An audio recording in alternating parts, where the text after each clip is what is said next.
Hindi pa tapos ang usapin sa mga alyas. Si Senator Judge Robin Padilla, dead maraw sa mga nangtotroll sa kanya online. Habang ang palasyo, may buwelta tungkol sa paggamit ng alyas ng mga bayani. Nasa frontline ng balitang yan, si Mayan Los Baños. Naniniwala po ba kayo na ang ating mga bayani ay may mga alyas? Kilala niyo po ba sila Di Masalang? I'm sorry po sa aking history teacher. Ayan, opo. Hindi ko na po maalala. Ito, kilala niyo po ba kung sino si Marcial Bonifacio? Sino po? Si Benigno I'm sorry, Aquino Your Honor. Jr., si Ninoy. Siya mismo may alyas. Ang eksenang yan sa impeachment court kahapon, trending. Tila'y pinagtanggol ni Senator Judge Robin Padilla ang mga alyas na ginamit umano sa confidential funds ng Office of the Vice President. Gaya ni Mary Grace Piatos, Antonio Pagong, Timon Pusa at iba pa.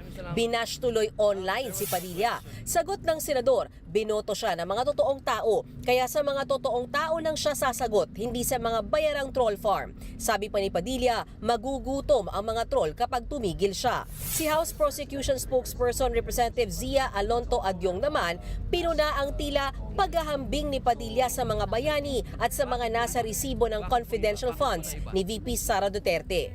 To be put them on the equal footing is already again an insult to the sacrifices they have made for this country. Hindi po dapat yun ang analogy ang gamitin natin.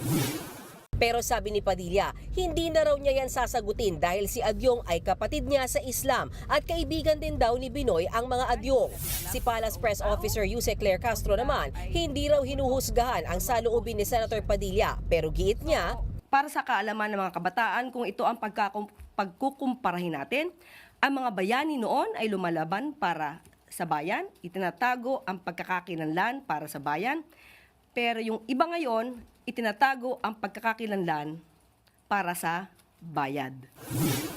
Samantala, nakahanap naman ng kakampi si Padilla sa grupong Juan Bangsamoro. Anila, may punto naman ang senador sa sinabi nito tungkol sa paggamit ng alyas sa mga operasyon. Nananawagan din ng grupo na suriin ang paglilitis batay sa ebidensya at argumento at hindi sa kung sino ang mas malakas mang insulto at magpatahimik ng kabilang panig.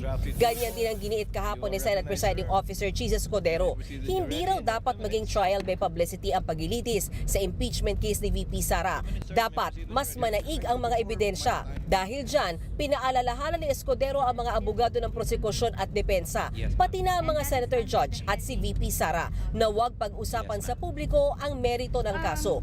Bagay na sinang-ayunan naman ni Senate President Win Gatchalian at Senator Padilla.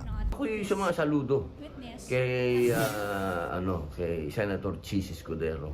Pero sana mas maganda kung napangalanan niya.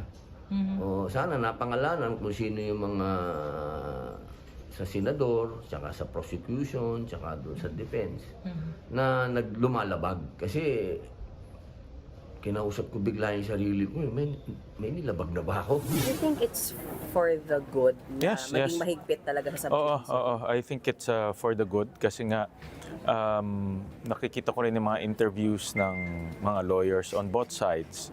At tempting kasi yung camera no? Tempting rin na may nag-i-interview sa labas. Samantala, nag-uusap pa rin daw ang mga senador sa ngayon kung ano ang gagawing pagbabago sa schedule ng impeachment trial. Target daw kasi nila na matapos ang paglilitis bago magpasko. Ayon pa kay Senate President Gatchalian, kasama rin sa plano na posibleng payagan ang Senate Finance Committee na isabay ang budget hearings nito sa sesyon ng Senado sa umaga man yan o sa hapon. Kung tutuusin, bawal sabayan ng hearing ang mga sesyon ng Senado. Pero posible raw nilang suspindihin ang rule kaugnay niyan para masiguro na makikilatis ng maayos at maipapasa ang 2027 national budget bago matapos ang taon. Nagbabalita mula sa Frontline, Mayan Los Baños, News 5. Mga kapatid, Cheryl Cosim po, mahalaga ang pag-share mo nito ngayong naglipa na ang mga fake news. Mag-follow at mag-subscribe sa social media pages ng News 5 para sa mahahalagang balita at updates.